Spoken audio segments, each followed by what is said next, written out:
कर रहे थे हम वक्फ बोर्ड की, आपने कुछ कुछ कहा भी था।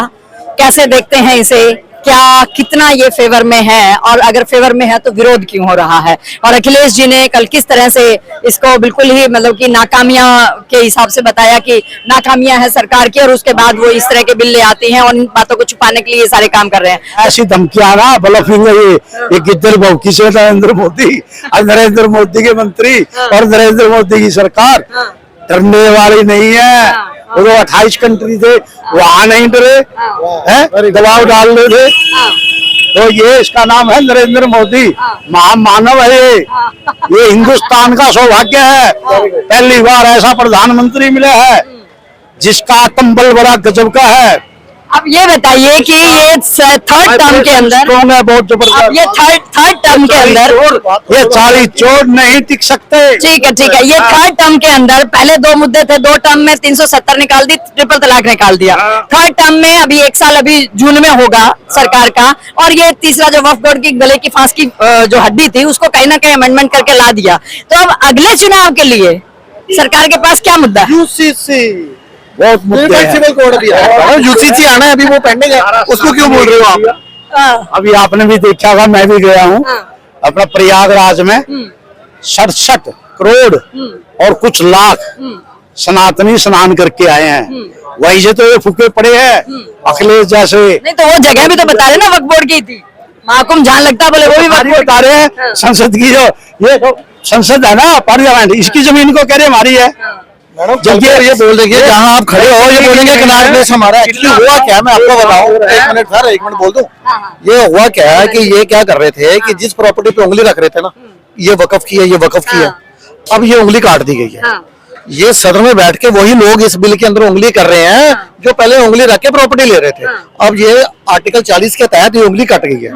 जो इनको राइट दिया गया था उससे क्या होता था कि प्रूफ ऑफ बर्डन दूसरे पे रहता था कि आप प्रूव करो कि ये प्रॉपर्टी आपकी कैसे है, हमारी तो ये है। तो वो अच्छा दूसरा इनको बेकाया जा रहा है। अब क्या होगा, मस्जिदें तोड़ दी जाएंगी, दरगाहें तोड़ देंगे, ये हो जाएगा, वो हो जाएगा। लेकिन स्पष्ट किया गया है कि ये जो बिल है ये रेट्रोस्पेक्टिव नहीं है, ये प्रोस्पेक्टिव है।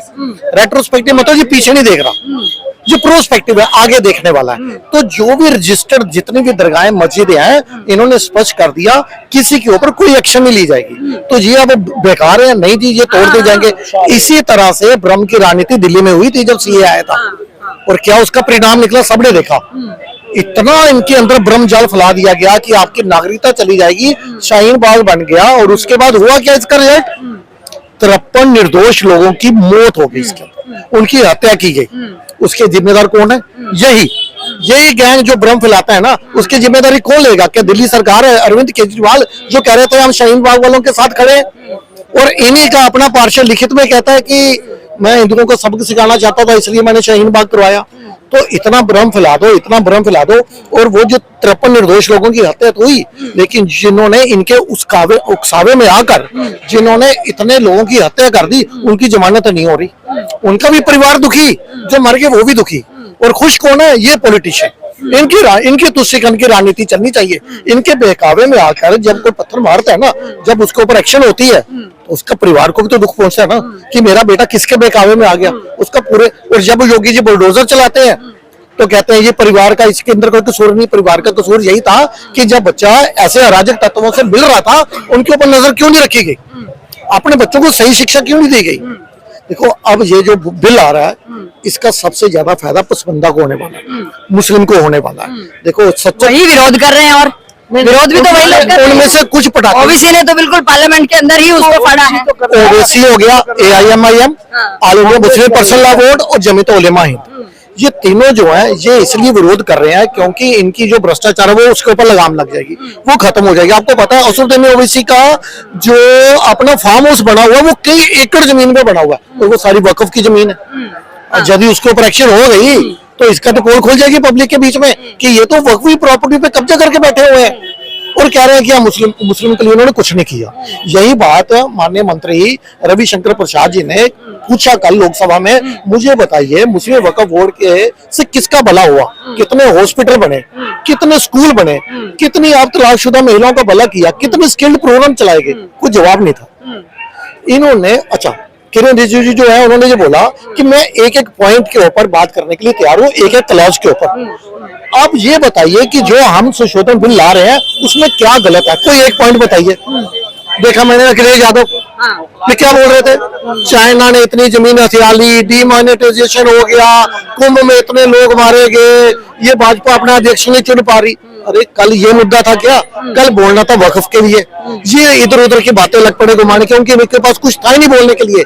इन्हें मालूम है जितना यही बोलेंगे उतना एक्सपोज होंगे। सरकार की नाकामियां गिनवाने लग गए थे। सरकार के, अरे कल बोलना तो वक्फ के ऊपर था हर एक व्यक्ति, लेकिन ये इधर उधर की बातें घुमाने लगे क्योंकि इनके पास था नहीं उस पे। और ये कहते हैं भाजपा इतनी बड़ी पॉलिटिकल पार्टी अपना अध्यक्ष नहीं चुन पा रही, मात्र 20 सेकंड में अमित शाह जी ने उससे समय निपटा दिया अखिलेश यादव को। कहते हैं हमारी पार्टी को समय इसलिए लग रहा है, आपकी जो है 5 लोगों की परिवार का जो उन्हीं में से आपने चुनना है, अपने 5 परिवार के लोगों में से।